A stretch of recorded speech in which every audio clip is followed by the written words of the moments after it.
Hey, what's going on, people? It's Low Heat, and welcome to episode 2 of the Beats and Gear podcast. This is a podcast about making beats, gear, software, and everything that has to do with music production from the perspective of hip-hop, funk, soul, and futuristic electronic music. In this second episode, I'm again joined by my man Madi from Italy, and we discussed some of the new gear releases and announcements that were made in the last couple of weeks. So I think you'll enjoy it, and don't forget to subscribe to the channel, give it a thumbs up if you like it, and let's see what it's all about.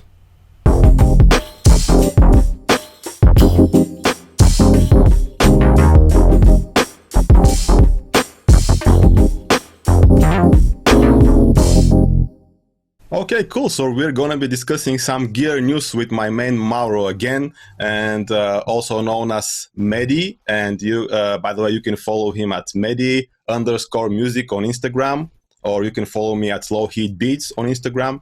So yeah, how you doing, man? You told me that you were actually already back in the studio. Hi guys, yeah. Hi Boyan. Hi.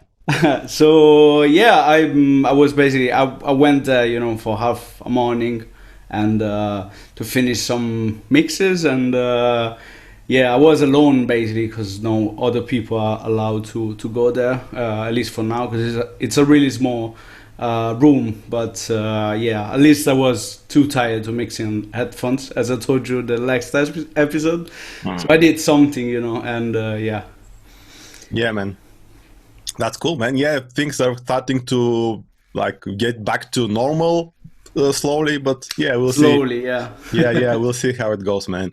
But I don't know if this is because the things are getting back to normal, but gear manufacturers have been going crazy the last couple of weeks, man. Like we had so many amazing news about some new gear that's released, some plugins that were released, and some announcements of gear that's going to be released. I'm talking about Behringer, of course, because they're like the kings of announcements. They're like, we're going to be doing this and get all the hype, because it's even too much at this point.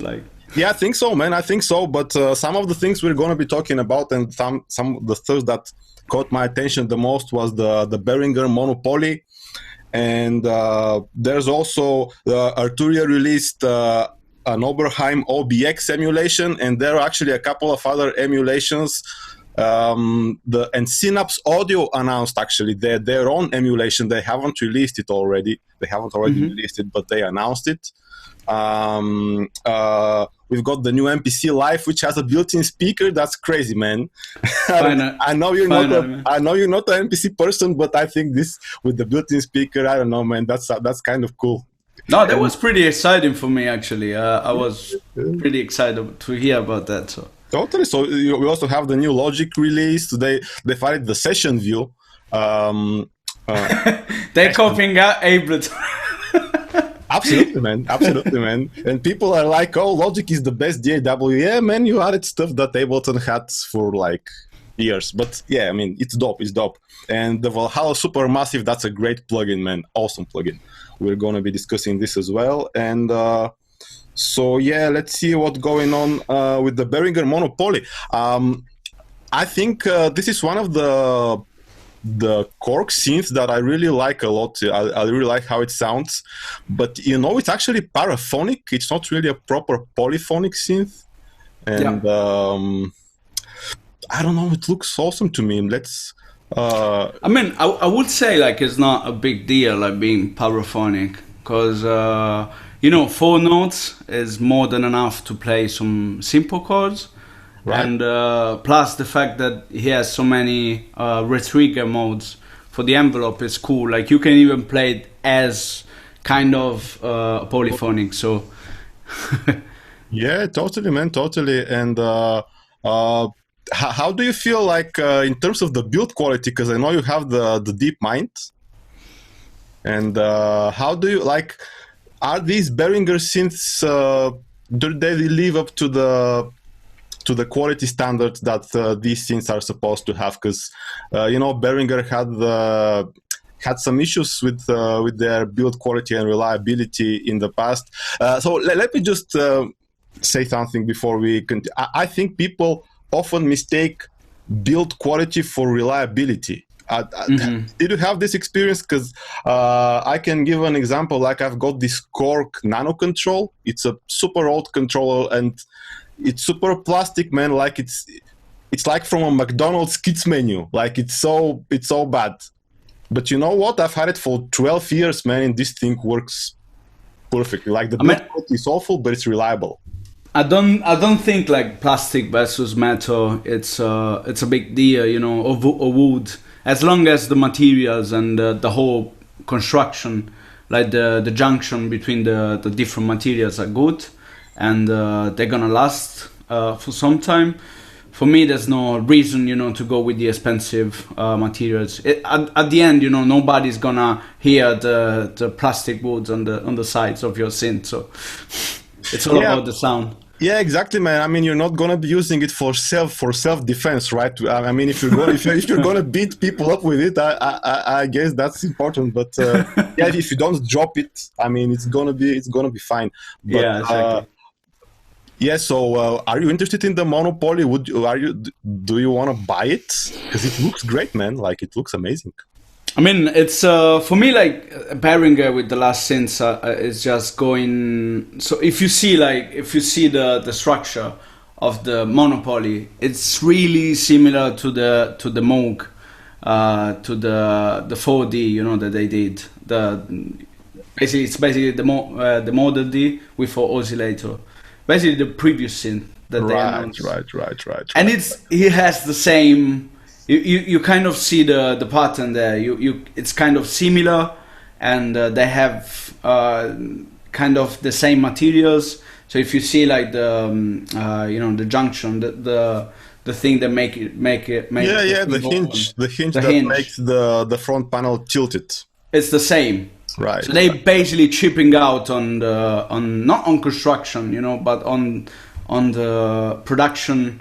And research and development, because they use the similar structure. And exactly. but I suppose the oscillators and filters are gonna sound very different because this is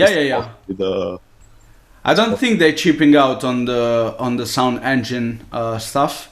At least, you know, from what I heard from them. I have the deep mount, and now I acquired the K2, which is like the basically it's like the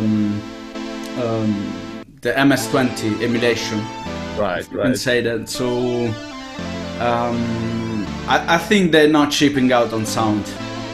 Yeah, man, totally. I think their synths sound really dope, and but we'll see with time, like how long they're gonna last in terms of their reliability. But looks great, man. I mean, it's gonna be like about €700, I think. About the same as the as the DeepMind and Model D. Yeah, totally. But I really like the Korg Monopoly VST, but it's getting a bit old, man. Like I like the character of it, but it sounds it's not as powerful as a more contemporary plugin. So I feel so. It's still usable, to be honest. Like if I want that kind of sound, it's really usable for me. It's one of those synths which is really particular because they have, you know, I don't know if there were so many, you know, 4 oscillator paraphonic synths at that time. So I don't remember if there was one of the first. But it's pretty cool, you know, the fact that you can play the different oscillator with different notes. Exactly. And passing through the same filter. So they have only one filter and 4 oscillator. So even though you're like you know, using the keyboard to play the oscillator pitch differently, they all go through the same filter and they all get the character together. Exactly. So it's really different from a polyphonic synth, which has all the filters for every voice. So I don't know, like it's a very distinctive sound for me. So I would see like how, you know, because right now I'm really interested in the small Behringer stuff, because they're really modular and you can plug them in. You know, you can use the Pro 1 oscillator with the K2 and you know, sort of mix them. It's like a diva. Exactly, that's great, man. Like you can build a hardware diva, like, and it's not true, and it's really viable. Like it's not super expensive. I mean, it's achievable in terms of financially, because it's around €300. Like it's nothing for. Yeah, because if you're gonna be hunting down the originals, you're gonna go bankrupt, man. Like, I think the MS-20 costs like more than 1,000, like the old one. And then exactly. 400 or 600 for the Mini, which I hate because it only has like the one kind of filter. But yeah, let's talk about the monopoly a bit. So yeah, no, I mean, but let's hear some sounds actually, because they actually do pretty good demos. You mentioned you don't really like their videos, but they look really good in terms of production, and they make you lust after the synth, because this is their main goal. So no, I don't like the promotional video that they make. It's usually really kind of cheesy, and at some point like it's really boring. But with those videos, and plus that guy is really good at playing, so I don't mind. Yeah, and I think so. Very good at presenting as well. But let's hear some sound, man.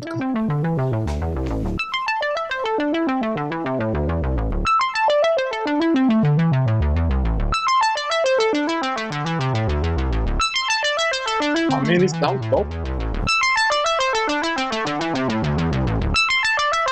And they've added effects, actually. What effects have they added? I don't suppose the original has any effects, right? No, it doesn't. I think they added the same as... I think it's a chorus, if I'm not... Because I can't really see it here on the front panel. So I think it's just a chorus. Probably the Juno chorus, because they're slamming that everywhere. Yeah, and they even have it as a separate pedal, man. Because I think it's under the TC Electronic brand. It's always Behringer, yeah. Yeah, they've got the Juno chorus. I think it looks pretty good, actually. I was like, and it's €60, like nothing. No, it's €35 or something. What? 35? Yeah. Oh. Yeah, I'll probably buy one of them, Yeah, man. I'm using the Tal Chorus LX, which I think is the closest emulation on the. Yeah. Makes everything huge. But yeah.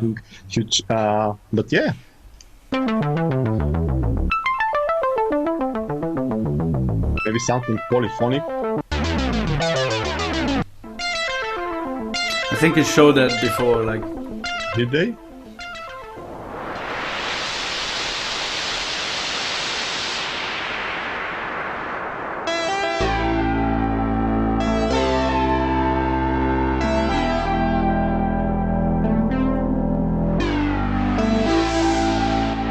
I mean, surely I can hear it sounds very vintage. It doesn't really sound like a plugin. So, I mean, maybe it's because I'm seeing it on the screen. I think this really plays a part too.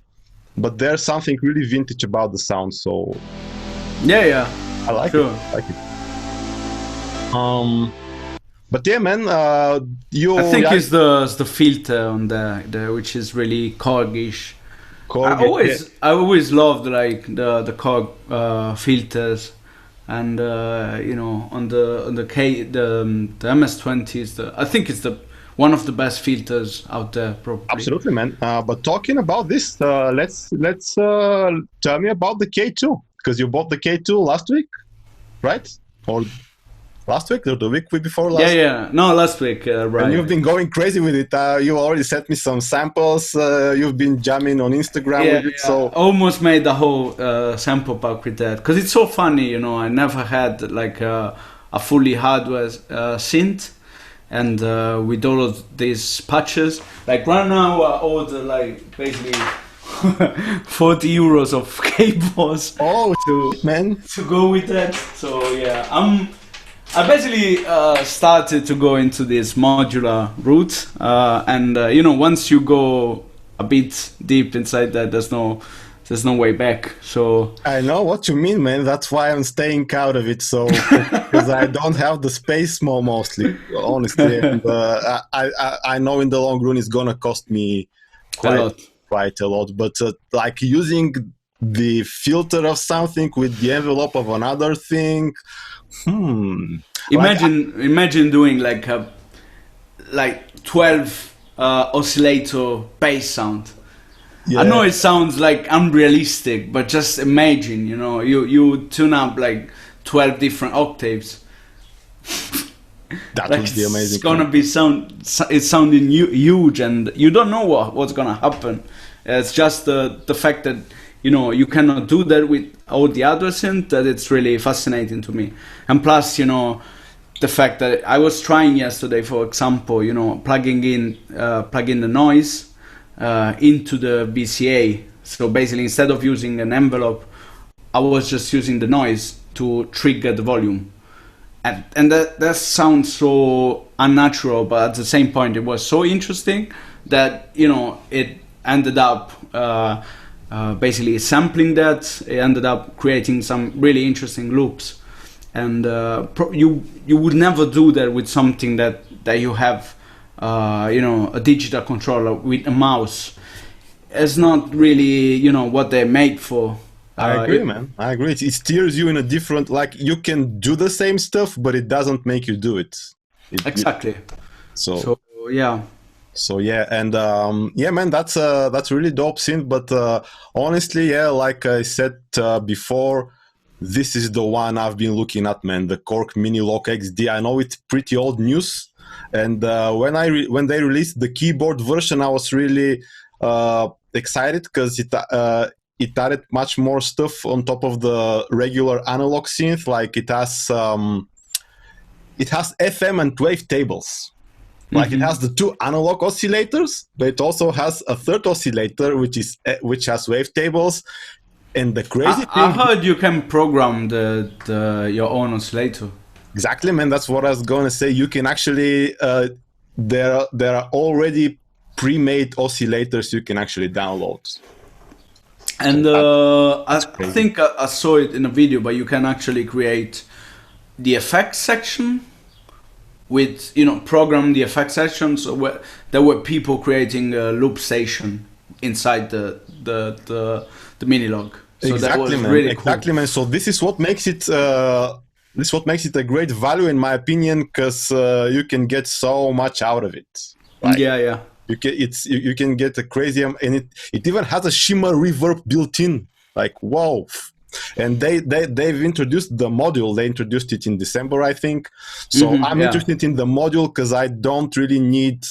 I mean, if it has a keyboard, I'm gonna be using it less. And if it's a module, I can just place it on my desk and use my regular MIDI keyboard to play it. So I'm much more interested in the module. I mean, I'm not against the mini keys. They're okay. The keys on the keyboards version are fine. But yeah, the model is where it's at for me. I think they are a bit bigger, right, than the normal mini keys. They're not mini. They're a bit bigger and they're fine. But I would love to have my main keyboard controller in front of me, and I don't have the space. So if it has keys, it's gonna be off to the side somewhere, and I'm gonna be using it less. That's pretty much. But what's weird is that Tomon, they don't really like the prices. The prices with this thing is like, what's going on with the price, man? Like, why does it cost the same amount of money if you buy the module versus the keyboard version? That's not really, I mean, I don't know. In that case, I would go easily with the keyboard version. Yeah, I know what you mean, man. But yeah, I heard like it's for the pandemic and you know, the small amount of materials that are coming from China, and you know, the manufacturing process is really difficult to have probably at full rate at this point. So I think that's the main reason. You know, every synth is going up in prices. I see the OB-XA V 200 euro or even more, you know, expensive than usual. So I don't know. Maybe it's for the pandemic, probably. But in another thing, like while we're talking about things, because we're going to be talking about the MPC life and some other stuff in a moment. But while we're on synth modules, what do you think about the Novation Peak? I saw it actually. I tried it. I must say, like, I usually love Novation, and plus this thing is built like a tank. Like it's really heavy and well made, and the knobs feel sturdy. But there's something like from the workflow that just doesn't attract me on that. And I feel like with the base station, it's like the same, but it's easier because it's it's monophonic. It doesn't have that much that many functions that the Peak has. So I don't know, for me it's just a bit confusing, like the layouts. But it sounds great. I tried it. I must say, it sounds great. It's not sounding, that vintage and really warm. It's more like punchy and in your face. But yeah, maybe you need it. So it's not, maybe it's not for me. And yeah, I like it. What do you think about it? I first was thinking, how that I would buy it, because it's really like a couple of scenes in one, like basically, because it has so much possibilities. But I don't know, man. I like the Korg sound more. I just straight up like the Korg. Like the sounds excites me much more when I listen to the demos of the Minilogue XD than the Peak. And I like the Novation gear. I've got the base station.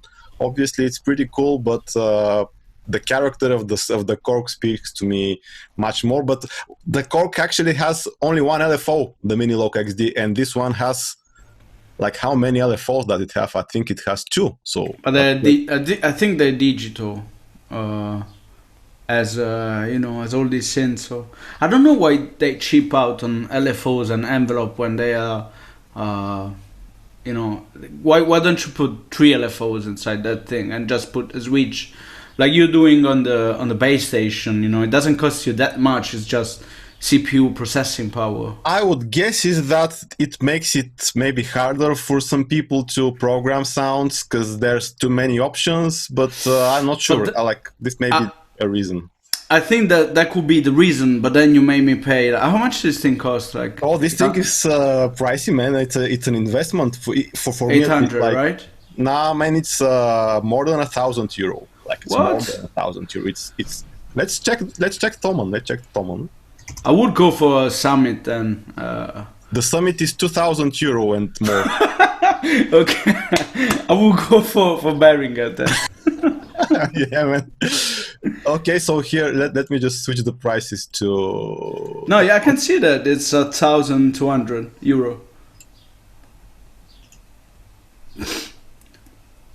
1,200, yeah.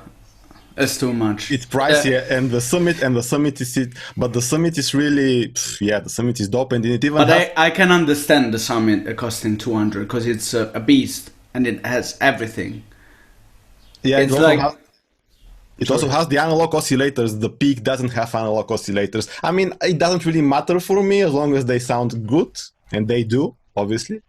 But then I don't understand the pricing at that point, If you need to make an 8-voice poly synth, you need 8 copies, of the same chip.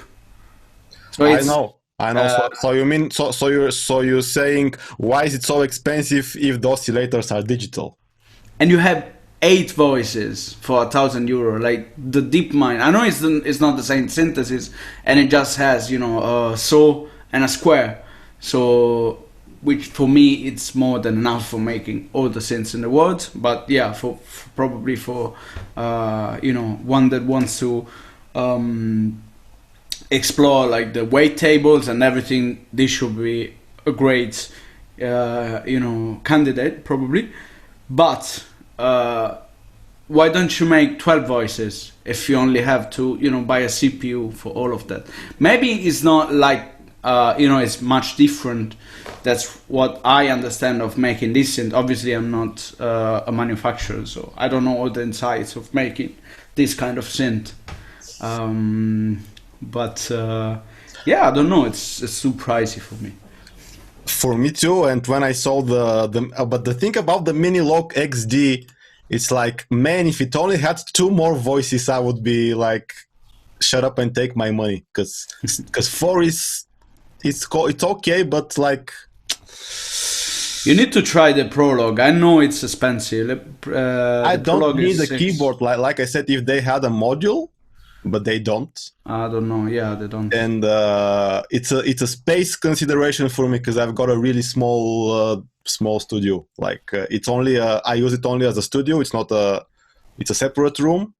And it's only a studio, but it's kind of small. And there's also all of the lighting and tripods for making videos, so there's not really much space for me. Yeah, I understand your and these keyboards, and I also like to have my workspace clean. I don't like to have too much stuff because it makes it harder for me to work. So yeah. Sure. Yeah. No, I mean, this thing is really cool. I tried it actually. I must say I don't like the filter too much on this one. On the XD?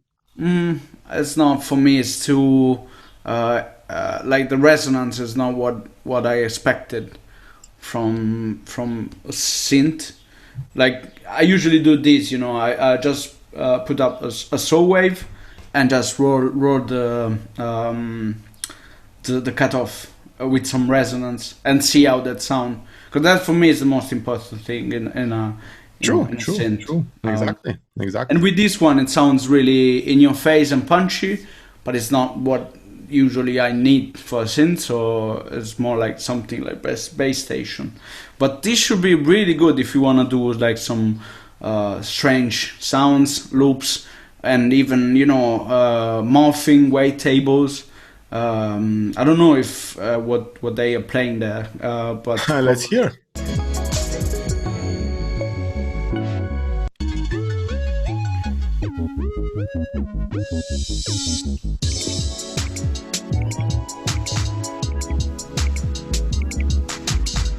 I mean, it's already a produced song. I don't trust this type of demo, but I've heard some others that are really just the synth, and it sounds really good.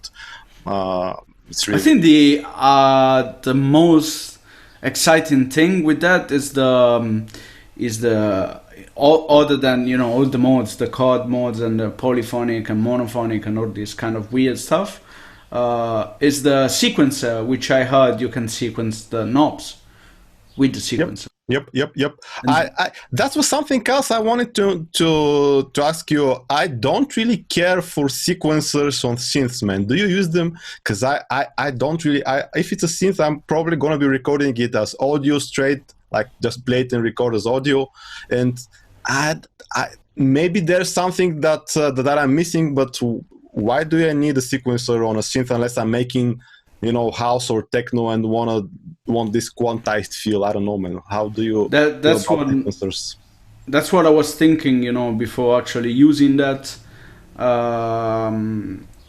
More than if you can use it, obviously in the right way, which is sequencing notes and values around the tempo.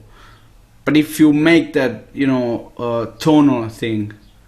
And I have some example, with the patches I made with the deep one, and just use the sequencer to make a really cool and more interesting LFO, for example. Right. Because you don't have the usual shapes, and plus with the slew.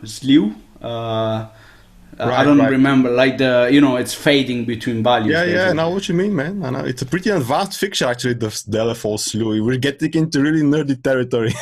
Yeah. So I mean, you can do some really cool textures with that.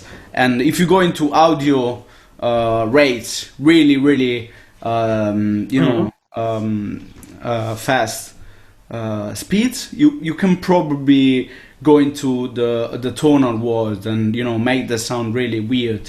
Exactly. And that's most of the time how I use the arpeggiator and the sequencer. I just make it really fast or really slow, or don't follow up the tempo and re-trigger whenever I want. So it just go out of tempo, and I never sequence that in the right way, because it's right. I see what you mean. But I noticed that they finally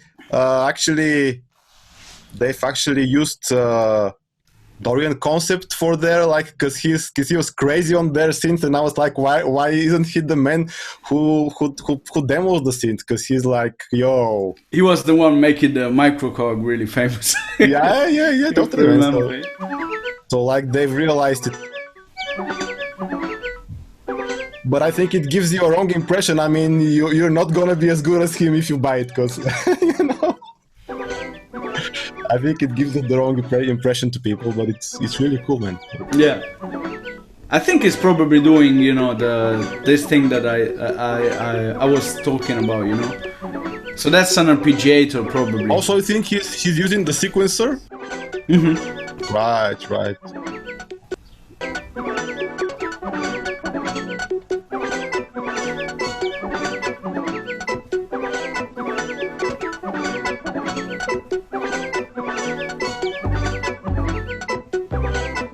Yeah. Oh yeah.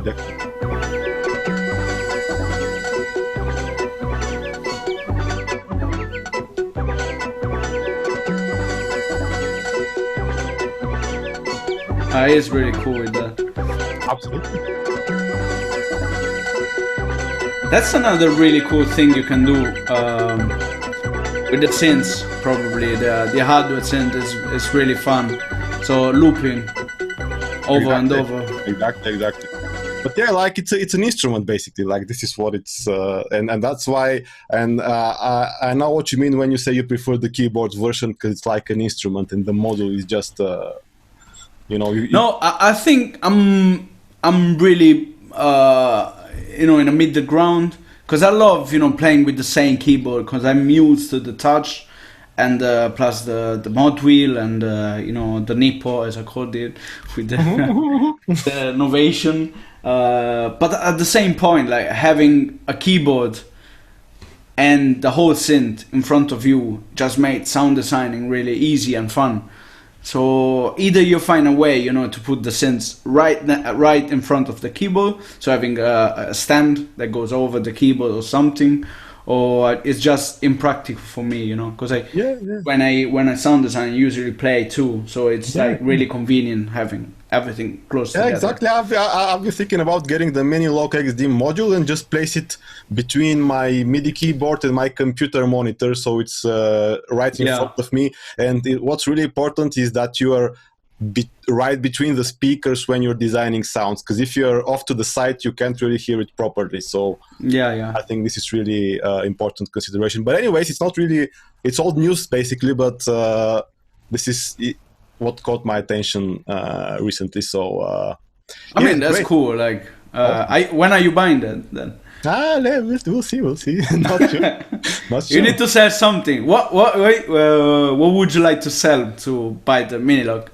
And I've got some. I've got a turntable I'm gonna be selling, and my old audio interface actually, because you know I bought the Motu M4 this week, and I'm gonna be selling the old one. So I'm gonna be raising some funds. We'll see how it goes. But I'm not gonna be selling the base station. No. I mean, that's something, you know, you have. I can feel like when I hear your tracks, I know when you play the bass station. So I think right now it's a part of your sound. So if you sell it, if you're gonna sell that, probably you're gonna lose a bit of your sound. Yeah, exactly, man. Exactly. I think that's it's the best thing, you know, when a synth is becoming so because obviously, you know, everyone that buy the same synth is gonna make different music. Exactly.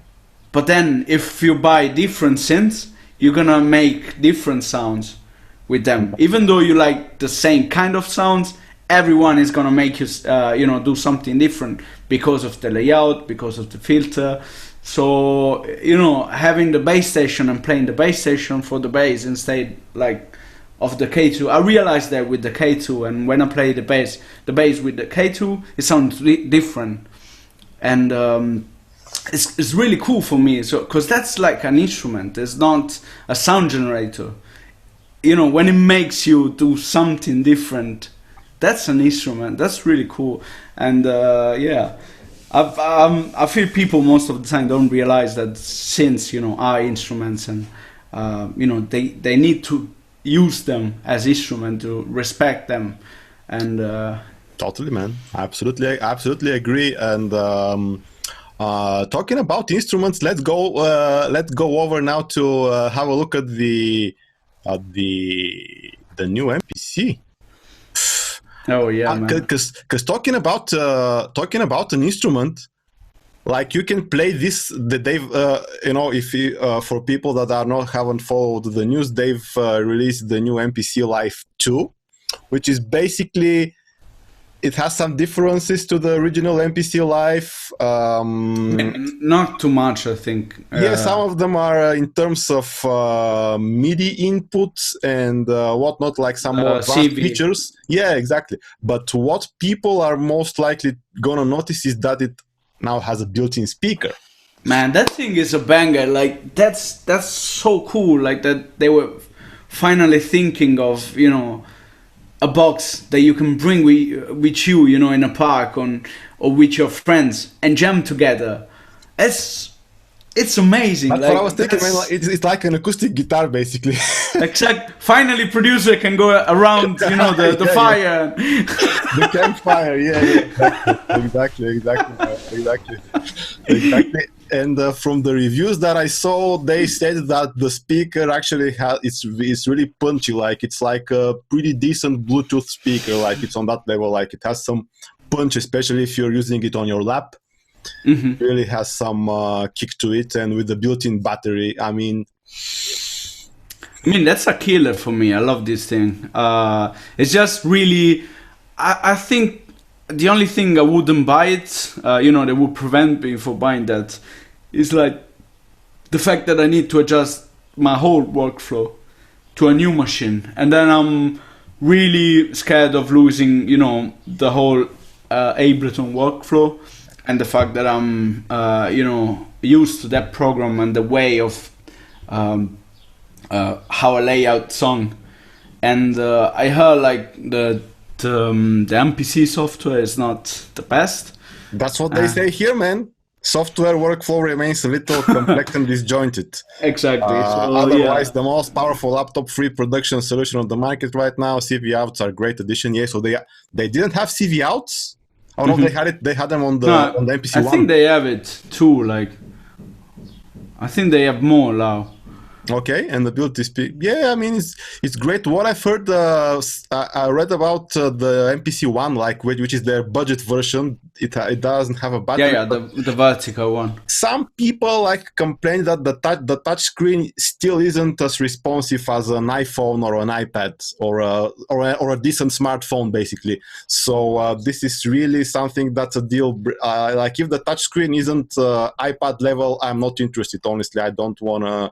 No. That I can say that for sure because I tried the first the MPC like one from a friend, and yeah, the touchpad is really a no-go for me.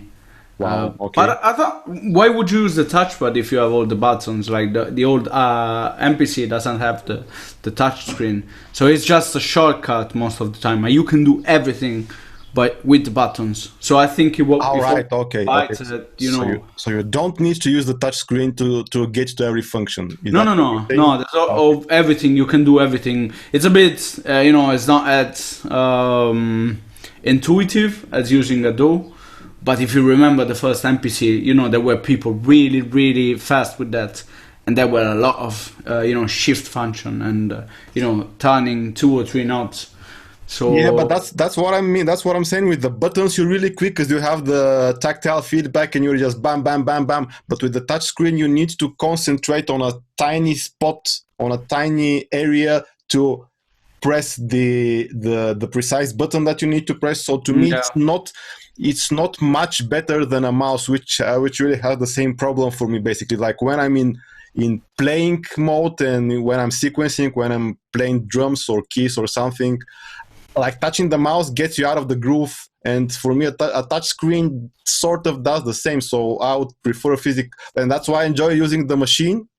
Obviously, no touch screen, and it's really quick, like with the buttons. So no, I feel you. Plus, like with the new MPC, like when you need to drag and drop stuff, it's really not that intuitive. Like it's you know, I've lost so many, you know, I had to do really 2 or 3 moves before doing something that you know, that leads to the desired thing. So yeah, Exactly, man. So yeah, I haven't tried it, but yeah, I would love to try it if someone that I know has it. I don't know anyone that has it, or maybe if Akai wanna send me one, that would be dope. But you know, I'm open to let's it. ask Akai for Let's that. ask them. Yeah, man. I think it's really dope. Not because last time we talked about the MPC 1000. I don't think this is as limited. I mean it's a modern machine. It has all the effects that you wanna. Yeah. I think you can lay down effects inside the drum racks. Yeah. For every pad. So it's pretty powerful. Like you know, it's a really good PC actually in there. So yeah, but then at the end of the day, I'm most likely to be around my computer all the time. So the standalone thing doesn't really. I know I see why people are excited about the standalone, but in reality, are you gonna be using it that much around the campfire or on the beach? I think the most powerful thing is, at least for me, because you know, last time I played live, I had the base station and push and the audio card and the laptop. So imagine I can just leave out the laptop, the audio card, and the push, and use only this thing. Very good point, man. Actually, and maybe that's why they call it the MPC Live. I don't know, but I think most people use it in the studio to make beats. But that's a great point, man. Like, and I've been in the same situation, going to a club or a bar to play a live performance, and I'm lugging an audio interface, a MIDI controller, a sound card, a push. I agree. But too many things to, you know, bring around you. So I don't know if they're gonna pay me €1,000 next time I do a live set. Probably I'm gonna just buy this as and go there. That would be dope. But yeah, totally, man. It looks really amazing. Plus, I think the audio interface is really good on these things. Yeah, I think I've heard that the sound quality is, but it's not like it has nothing to do with the older MPCs where it has this character. It's just super clean. They added the mode like remote, like the fake kind of. But it's still in the software, right? It's still a software option. It's not like actual hardware emulation on the outputs. It's just in the software, similar to what machine has, because machine also has MPC 60 and SP1200 modes. So I'm not gonna get into which one is better or one is closer to the original, because I haven't really used the original, so I don't really care. I mean, it's all about. I mean, for me, like nothing can close to the EMU. You remember the old blue sampler, and the pitch shift on that thing was amazing. So for me, like the if I had to choose like one hardware sound, I would go for that. I don't remember the name. The SP1200? Yeah, exactly, that one. Actually, the machine sampler, and they also have it in Contact. I don't know if you use Contact. Not so much. But they've actually, basically the machine sampler uses the same sample engine as far as I know, and it's just stripped down. It has only the essential features. But with the machine sampler, it actually, when you switch it to SP1200 mode, it actually works in exactly the same way. When you pitch down the sample, when you transpose it, it gets more grainy. So they've emulated that. It's not like an effect. It's just you change the whole sampler engine and it behaves like the SP1200. So I also have a video on my channel about the lo-fi sounds in machine, and there's the trick that I showed there that I actually transpose it 1 octave down using the SP1200 mode, and then I transpose the MIDI 1 octave up, and it basically you hear the same line or chord progression that you've recorded, but it sounds grainier. So yeah. I mean, but I would guess the Akai thing is gonna sound dope as well. So yeah, man, let's get to the next thing, like the Oberheim OB-XA emulations, which have been there are so many. Like so, let me just see where it was actually. Oh, by the way, Behringer. I forgot about this. Behringer. When Akai released the MPC Live 2, they were like, you know what? We're also releasing an MPC. Ha! Behringer is the most sketchy company that I have saw in my life. But still, like, the product are so good and so cheap that how could I skip that, you know? I agree, man. But do you remember the Korg thing? Like, they made fun of that. How was the code? When they made the Korg sniffer. Yeah, when they yeah, but like I've told you that I didn't really like it. Rubbed me the wrong way, honestly, because Peter Kern from Create Digital Music, he's actually a really good journalist and a really like his opinions are always really balanced.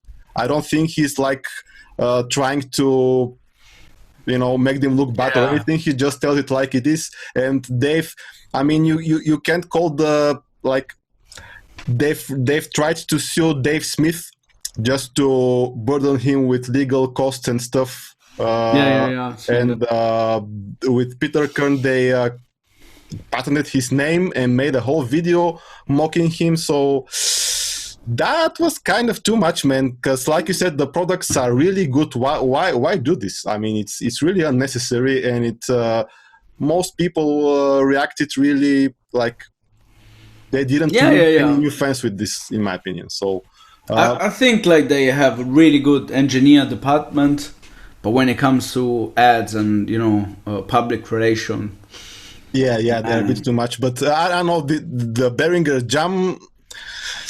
I don't know, man. That looks MPC.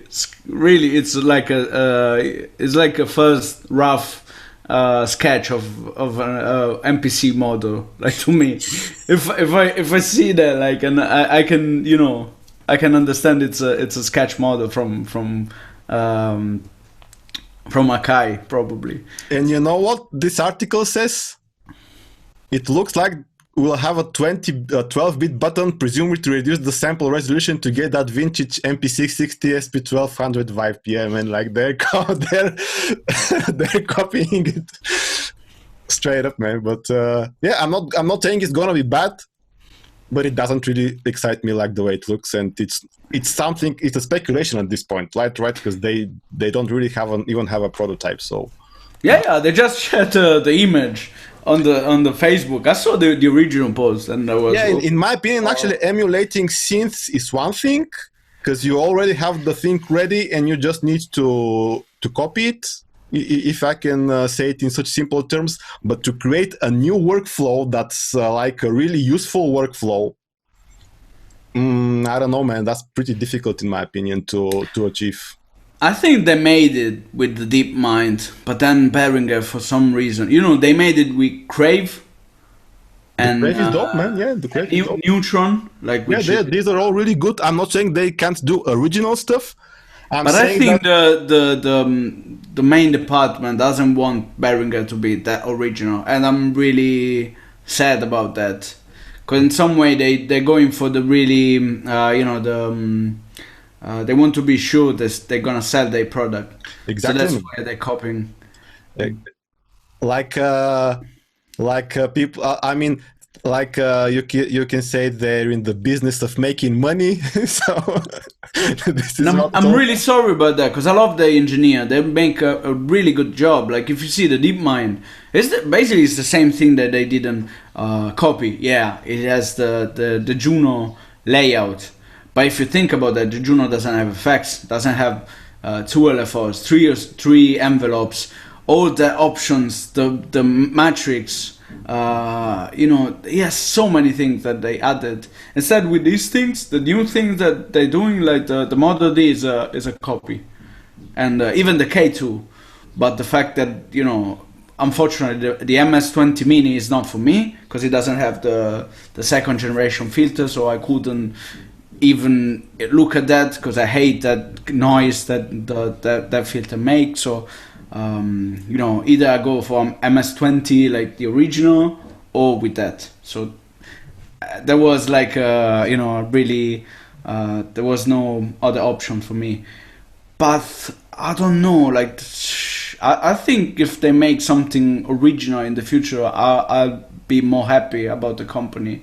But at the same point, they're making consumer synths more appealing, and they make like the a really good sound, that you can have by a hardware synth, really accessible to everybody. So they're not like, it's not like a Model D, which is like kind of boutique synth that you're gonna,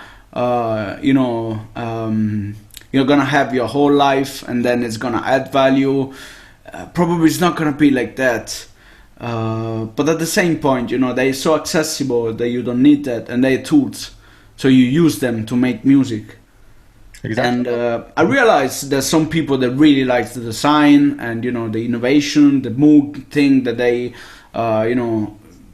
construct their synth inside the house, and they're Americans doing they're Americans, right? Moog, yeah, totally. Yeah. So I think that's really beautiful, but it's not about the sound. And when you record these synths, nobody's gonna notice it's a real Moog or a Reach or even Diva.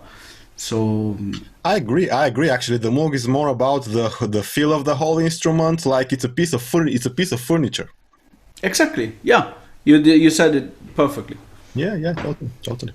Cool. So let's see what's up with the new plugin releases and some, go to some more software-related topics.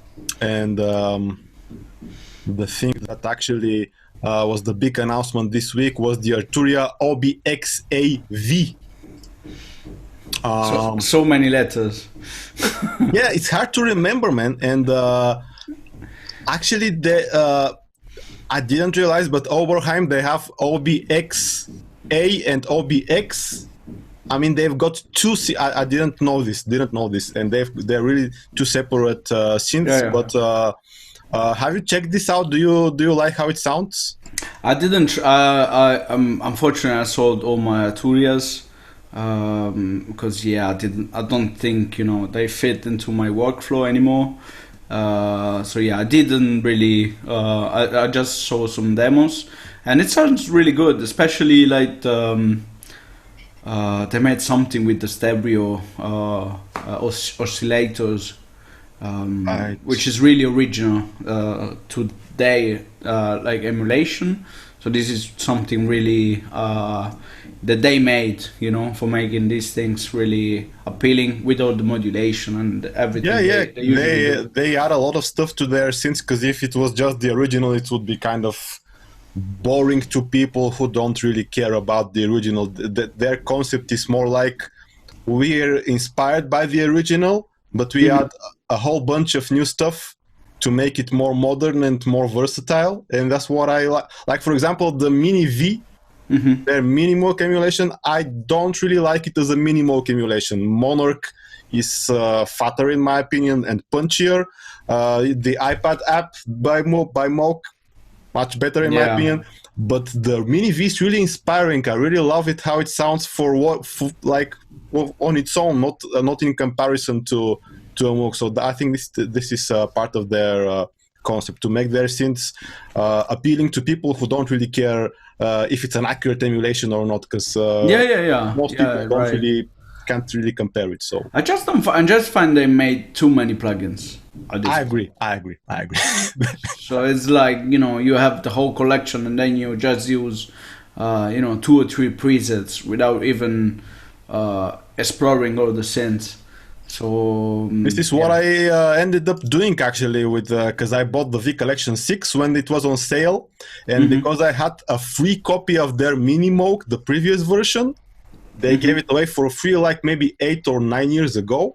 Because I had this free copy, they gave me the discount, as if I had bought anything from them. So I bought the V Collection 6, and one of the reasons I got it was actually because it's NKS supported. So now so now when I'm making tracks with Machine, it's like I've got this like it became this monster workstation with an amazing amount of quality sounds. But like you said, I don't really program these synths too much.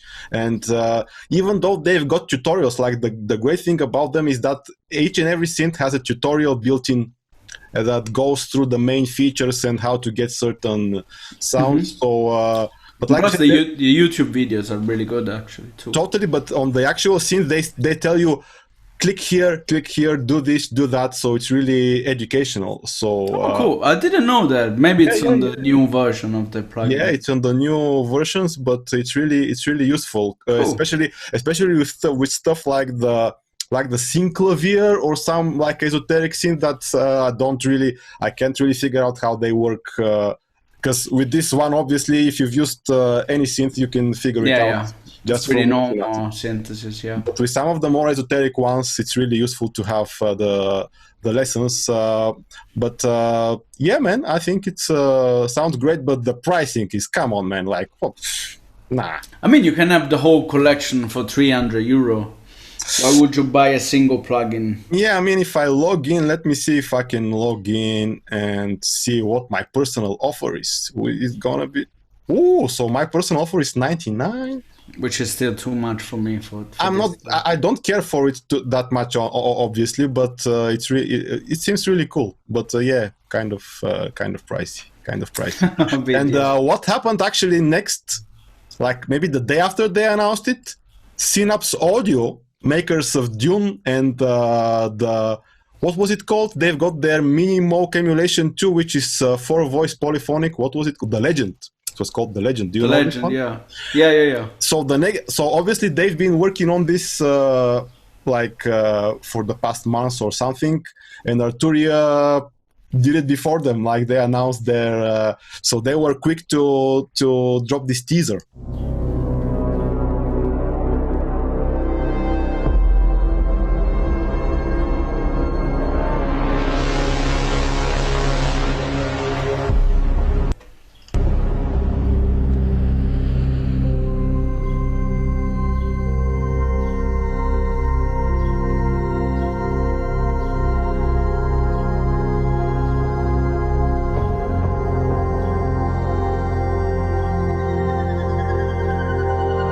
I mean, I'm gonna pause it because this is the thing that gets confusing really fast. It's a software synth, but they make it look like it's hardware. I hate that, but no, I think this thing is one of the best synth for what we do, for the brusses. I think there's no brass that come close to Rhea Hoberheim, and even with the SEM. The modules, the white module that they made, that's my favorite synth ever, like ever. There's no synth that comes close. That's what I was going to say actually. From the V collection, the Arturia SEM, I really like. Sounds really good. Did you try the plugin Alliance Oberhausen? Nope. Do that. Nope. That thing is really close to the original. Because I played the original in there was a synth event actually in Rome, and they had some of the SEM. They have 4 modules, so you can stack them and play them polyphonically. Also, they have polychain. They have polychaining. Kind of. You have another module that makes them polychainable. Okay, I see. It was a really old synth, so yeah. But still, you need to move all the knobs for all the 4 synths. So it's really yeah, I see what you mean, man. No. But the sound was, no, man, that was too much. Imagine, like, that's really powerful, even as a mono synth. And I think that kind of sound, I don't know how to describe that, because it's really creamy, but it's in your face too. So it's really special. With the OB-XA, they made something which is more in the polyphonic kind of territory, but still remains some of the SAM kind of filters and the character. So that's why I like the OB-X basically for that reason. But still, you know, how can you make a synth spread that much and be in your face at the same time? This is really like some magical thing to me, and yeah, I really loved it. And I think for all of them, like I would say my favorite emulation of these plugins. So for the SEM, right now I'm going with the Oberhausen. I had the SEM V, like, so basically I sold my whole V collection, and I was, you know, the only plugin I had was the Analog Lab, obviously, because it has all the presets. Yeah, if you're gonna be using it as a preset box anyway, you might as well just have this one, because it has everything inside it. You just don't have the in-depth editing, right? Yeah, but I never did any preset on Arturia synth. They're just really uninspiring for me. Like the GUI, it's I see. kind of messy. So basically, when I tried the Oberhausen, I sold the SEMV and bought the Oberhausen, and it sounds much closer to the original SEMV. And I think for the I might look into this one that you showed me, the Synapse Audio, because I really want to try that. But the thing is, it's not really like out yet. It's just, I mean, the only thing about this synth at this point is this Facebook video. It's not on their website. It's not on YouTube. It's only this video, which basically says that it's called Obsession. Yeah. And that's pretty much it. They're doing the Behringer thing.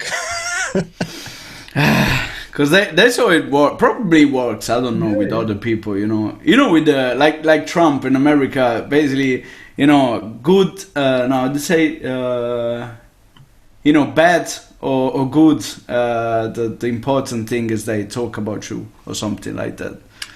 Nah, but Synapse Audio, they've got great plugins. I've tried the Legend, and it sounds also very, very nice. I think it's a bit old now, the Legend. No, but I think it's from a couple of years ago. How old? I mean, what do you mean? Talking about old, and you mentioned that you like in terms of the Oberheim emulation, you're using this one, the OB-XA Pro. I've never heard about this actually. It's from 2011 actually. Oof. They made another version, like 64-bit, I think on 2017 or 18. So this is your favorite one, right? Yeah, they're right. It's really difficult to understand, but once you do that... And that's what Music Radar says too. Like, I agree. But if you understand like how this thing works, man... I really want to show you how creamy that sounds, and I think just for the preset, it's really amazing. Totally, so we're gonna make another session when you're gonna be showing me all the exciting synths that you have. That would be really awesome, man. Because great. We're just talking on this podcast, and we've got a couple of more things that I wanted to discuss, and the Valhalla Supermassive, man, like, wow, dude, like I've already seen a couple of people, including Peter Kern from Create Digital Music. He did an article in it, and he was like, I was looking at it and I was like, this is really dope, I'm gonna be buying it. And at some point he was like, yo, this is free, you know.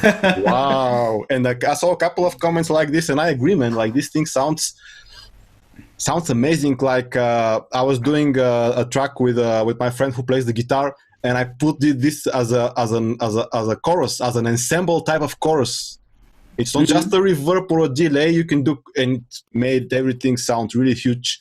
And it got so many modes, like different algorithms in terms of generating those echoes and stuff. Like, I mean, a free plugin, I don't know, man. Like, it's you know the thing. I sold my Valhalla reverb. I had like the echo and the vintage verb, and I sold them not because they're bad. Actually, I love them, but since I got the Pro R, the reverb from FabFilter.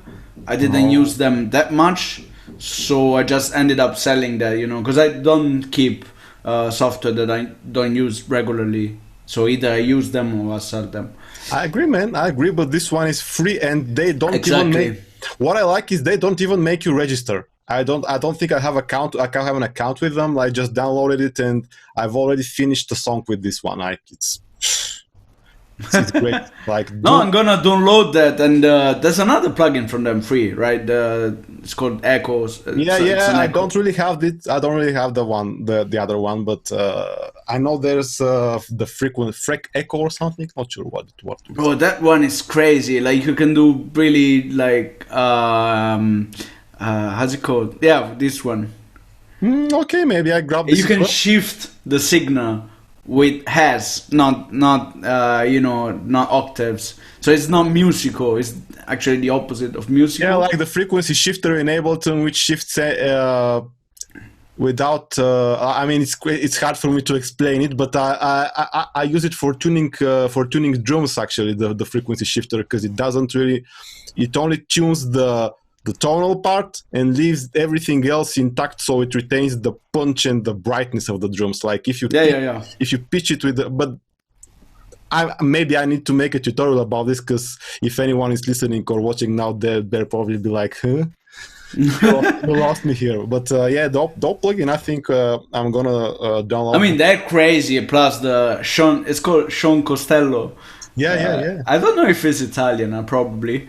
But it's really cool. I followed him on Twitter, and he always explained this kind of insights, things about plugins, and how they works, and it's really, really fascinating to me, because I love these things, and it's a really cool guy. So he really deserved that. I think these things are the best in the market. So and professional use them. So totally, man. They're really.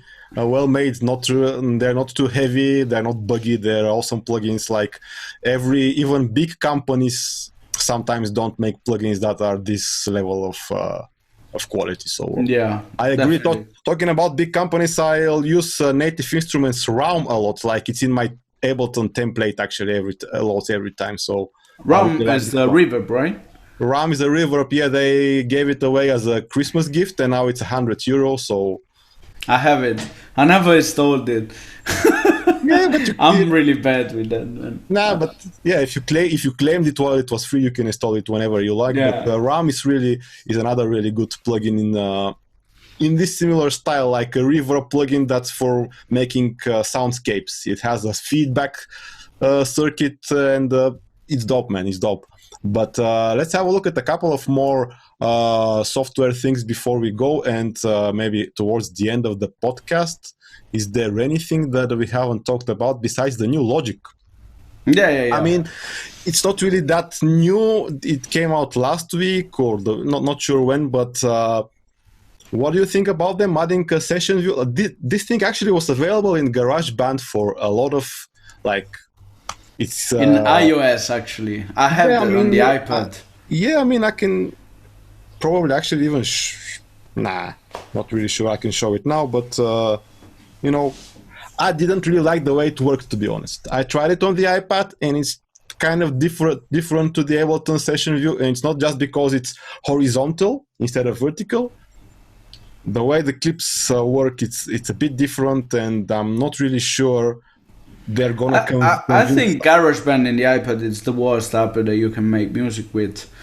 There's Gadget, and there's Beatmaker, and a lot of other apps. But the ones you mentioned are paid, and this one is installed on your iPad for free. So I know that. Yeah. And also, you're an advanced user, man. Because if you're just starting out, it's not really the same. You're like. I really don't understand GarageBand or Logic most of the times, and plus I'm a Windows user, so I don't even have them except for the iPad. But I just don't understand, why it's not that quick and easy. And but there's some things that are really good, like these remix effects. This is really cool on the iPad. They're great. It's like a mousepad built in, works really cool. I tried it, and they sound dope. So Yeah, man, awesome. But with Logic, I think it's unfair because Apple, like, it's obviously the biggest the richest company. Like, it costs over over $1 trillion, so they can buy anything. Like, they actually did it with Logic. Logic was developed by a company called eMagic in the 2000s. It was a German company. It was already competing with Cubase. It was for Windows too, actually. I remember the first version. Totally. And when Apple decided they're gonna make a DAW, they're probably like, why don't we just buy one? Because why make it from scratch? I mean, we load it with money. So, but I think, like, if you have a Mac, it makes sense to go with like Logic and Final Cut, because they're really, really heavily optimized. True. For the machines. True. So the same thing you're doing in Logic, it's gonna cost more CPU in Ableton. True. And that's the general thing I saw. I don't have a Mac, so I just send it on other PCs. We're going to be talking about this on the next episode, probably, or one of the next episodes, the Mac versus PC topic, because I think it's really beating a dead horse in some respect, but it's really interesting to talk about this, because it's always a relevant topic because things are changing. And so, yeah, I think we're going to be... but yeah, they also bought Alchemy from Camel Audio. And also, like, since I'm making those Ableton packs, I would really like to use an auto sampler, like an application which samples, like, you just hook it up to a synth or to a VST and you tell it you sample this note range. I have one. It's called Bleeze from Disco DSP, actually. How much does it cost? I don't remember. They gave it for free to me because I did a contest on KVR making a track. But I didn't really find any viable options. I found the sample robot, which was too expensive. And then I realized that the other program that does this, which was called Redmatica Auto Sampler, Apple bought them too. Like, they just with all the money they have, they can buy everything. So they now have auto sampler inside Logic, and it's really quick to make patches from your hardware synths. It's really automatic, really quick. It finds the loop points automatically, and most of the time they're really good, actually, the loop points. Not every time, but most of the time. And man, I need to buy a Mac for that reason. And there's more. You can actually save it as an EXS preset, like from Logic's sampler, but you can load this preset in sampler in Ableton. So you can actually use Logic to make multi-sampled instruments in Ableton. And I remember that. I remember you can open it even gets better. Let me just go on with this. It gets even better. You can actually buy Mainstage, which is their live performance tool, which costs $30, and it has the same functionality. So you can actually... Oh, wow. I'm thinking about buying Mainstage because it will speed up. But don't you have Logic by default on Macs? Nope, it costs €200. It's not free. GarageBand is free, but Logic is. But €200, man, it's like it's on par with Cubase in terms of functionality and instruments. So it costs 3 times less. So you're still even with Ableton is the same. I guess with the Apple tax, the Apple tax, like, their computers are a bit. And so I think they cheap out. They make the software cheap there. Yeah, because you already bought a Mac, you can't use it on Windows. So I understand it, but yeah, man, like, Logic is really impressive. I've tried it, didn't really like. It was not as quick in terms of making beats, recording MIDI and stuff. Like, it was too cumbersome for me as an Ableton guy, but the value for money you get with it is amazing. Like, the built-in instruments are so good, and there's so many of them. Like, I feel that. Like, I saw some of the things on the GarageBand even, and they're really well made. Exactly. Like, you can feel I don't know if they sampled. They have synths. They do have synths, but they have samplers as well. They have both, and they've got Alchemy, which is like a combination. Yeah, no, Alchemy is amazing. Like, So- I think it's one of the best synths. And then they bought it, and now it's only for Mac. So I really hate them. I feel you, man. I feel you. And what like it works really well even on an older Mac. Like you said, they're really optimized. So even if you have a old computer, you can cram a lot of tracks and effects. Yeah. But of course, if you want to use the downside is if you want to use the newest version, you need to have Mojave, which is the previous operating system. Like if you have an older one, it will not work. While Ableton will work with the operating system. I think it works with El Capitan, which is from 5 years ago. So there's this difference. But I mean, that's why they so optimized. yeah, You know, people always ask me, you know, why do you go with a PC? You know, everything with Mac is so optimized for that reason, because they, you know, say you need to use the latest program, or you're not gonna experience the full Mac. So after 6 years, you're gonna buy a new Mac probably. kind of, yeah. That's why I'm still staying on an older operating system and using what I have and don't really upgrade anything, because if it ain't broke, don't fix it. You know how it goes. So, But then you cannot use some of the newest plugins, right? Or I'm on I'm using Sierra, which is from 2016. And there's not really anything that I can't use. Even my Motu interface that I bought last week, actually I bought it 2 months ago. They delivered it last week because this thing is on back order everywhere, by the way. Oh yeah. The I Motu mean, M4. I think it's the best interface right now for the small studio that Exactly, man. So with this one, it was supposed to not to work with my operating system. The bot website said I needed the next one, but I was like, let me just install it and see it, and it works. It works fine. It works fine. Is it with the core audio? Like you don't need to install it, right? It just works. It's really good, man, because the core audio has a good latency, but Moto add their own driver, which makes the latency like, dude, I've got like at 64 samples, I've got 6 milliseconds, man. Like this is on par with Universal Audio with a Thunderbolt interface, honestly. Like the latency is super low because they add their own driver. It's not the default core audio driver. Oh yeah, cool. But even a default core audio driver obviously has pretty good latency, so you know how it works, man. But yeah, dope stuff, man, dope stuff. But on Windows, I would go with an RME, but I think we need to make a separate discussion for this because it's really and that's exactly what I did, actually. Yeah, because I wouldn't waste time with anything else, man, because they're proven to have the best drivers, and everyone says they have the best drivers, and so exactly.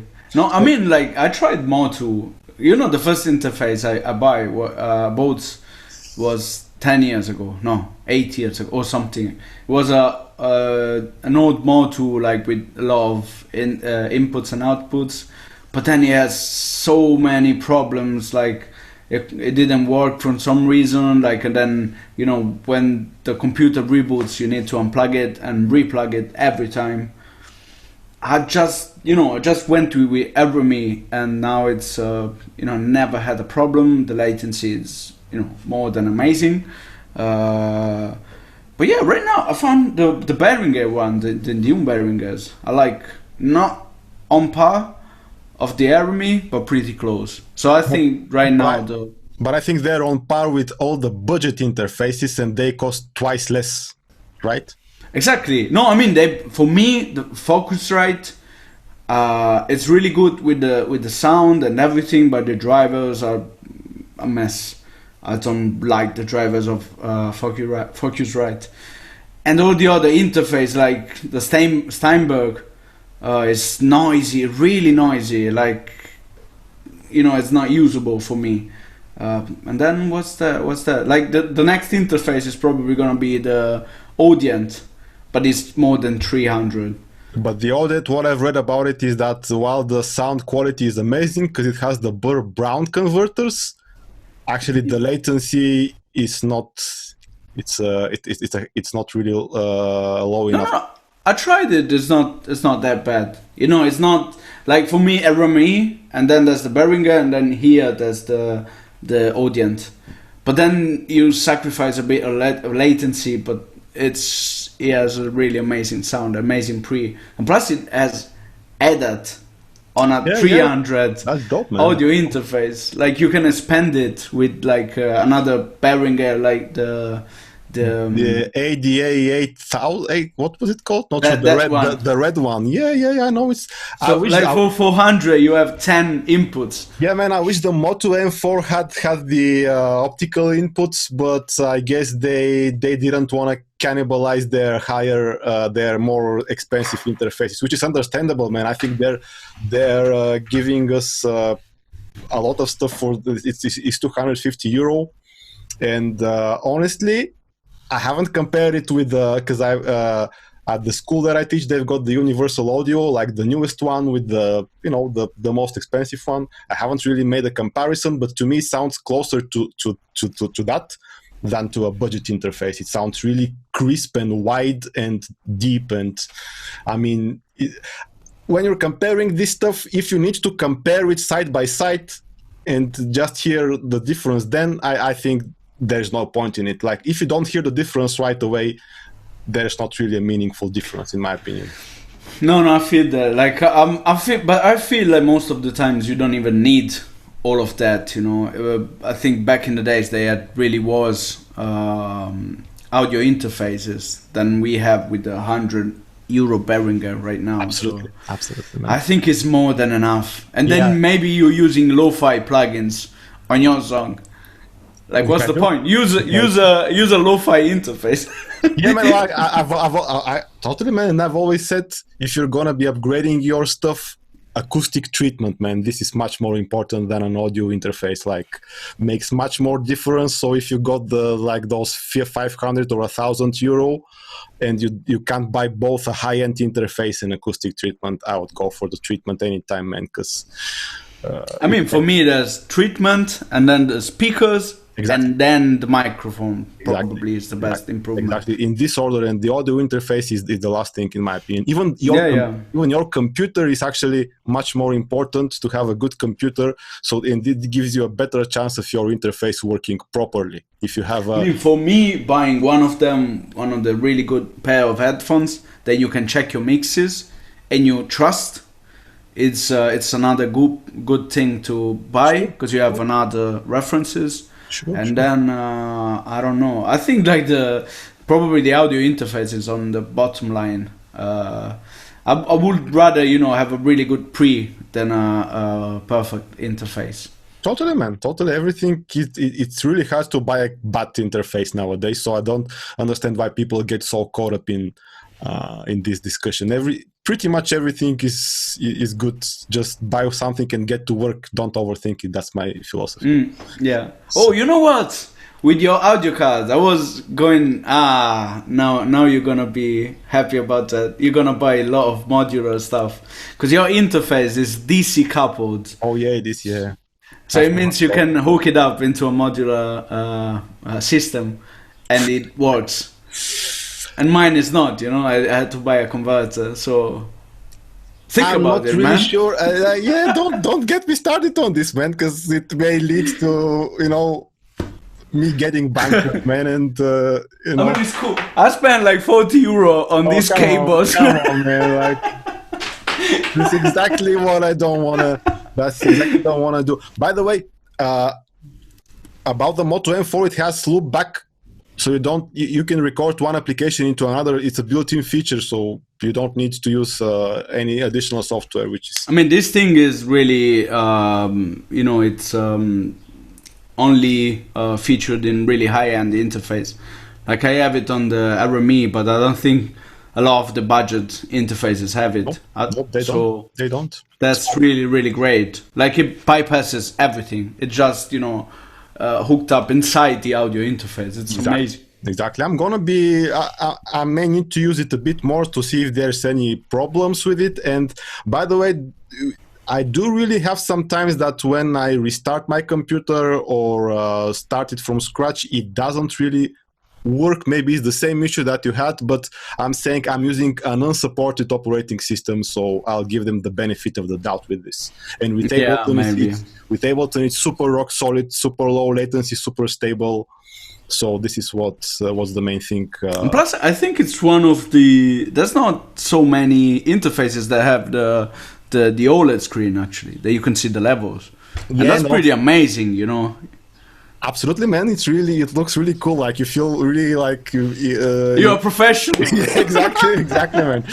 Like a professional, exactly. And it also has an on and off switch. So if it doesn't work, you just flip the switch. No need to unplug it. So, I mean, it's cool. You did a great buy. I would, suggest that to. I was really waiting for this because I wanted to upgrade my sound quality, but I didn't want to buy features that I don't need, like they have on the Universal Audio and the RME. They're amazing interfaces, but I feel most of my money when I buy this is going towards features that I'm not going to be using, man. So I wanted a super basic interface. I don't want a software mixer that gets in my way, and this is just how I work. If you have a studio like you, like a No, I need, like, if I wouldn't have a software mixer, I would have to buy a separate one. Exactly. Because I need this routing, you know? Exactly. So if you need it, it's really helpful. But if you don't need it, it gets in the way. So that's what I was waiting for, some company to make a simple interface with high quality sound. This is really the first one that actually has come out in recent years. And so do you have USB-C on your PC? No, it comes with now I've got the older MacBook Pro, the 2015, and it actually comes with the normal USB cable. There is no USB-C cable in the box, so that's really weird. This is USB-C, but there's the regular cable. So if you got the newer MacBooks, you're still gonna use the adapter. So that's, I mean, that's Apple style basically. They say you the product, and they say, yeah, you go buy all the stuff. Exactly. For using them. Exactly, and that's why I'm staying with the 2015 for a while. But yeah, man, this is a topic for another great discussion that we're probably gonna have pretty soon. And I think it's about time to wrap up for today. It was a really cool discussion, man. Don't forget. It's really funny, yeah. Totally, man. Like we went in depth with some nerd stuff, so I think the audio geeks will appreciate the conversation. Of course, don't forget to follow Maddie Music, like Maddie Music. It's on Instagram. The artist name is Maddie, and follow me, of course, Flow Heat Beats, and subscribe to the channel and all that stuff. And we'll be doing this podcast from time to time, man. Like maybe every couple of weeks when we've got the time to discuss some new stuff. And as always, man, it was great having you, and hope to see you soon, brother. Thanks, bro. Yeah, same.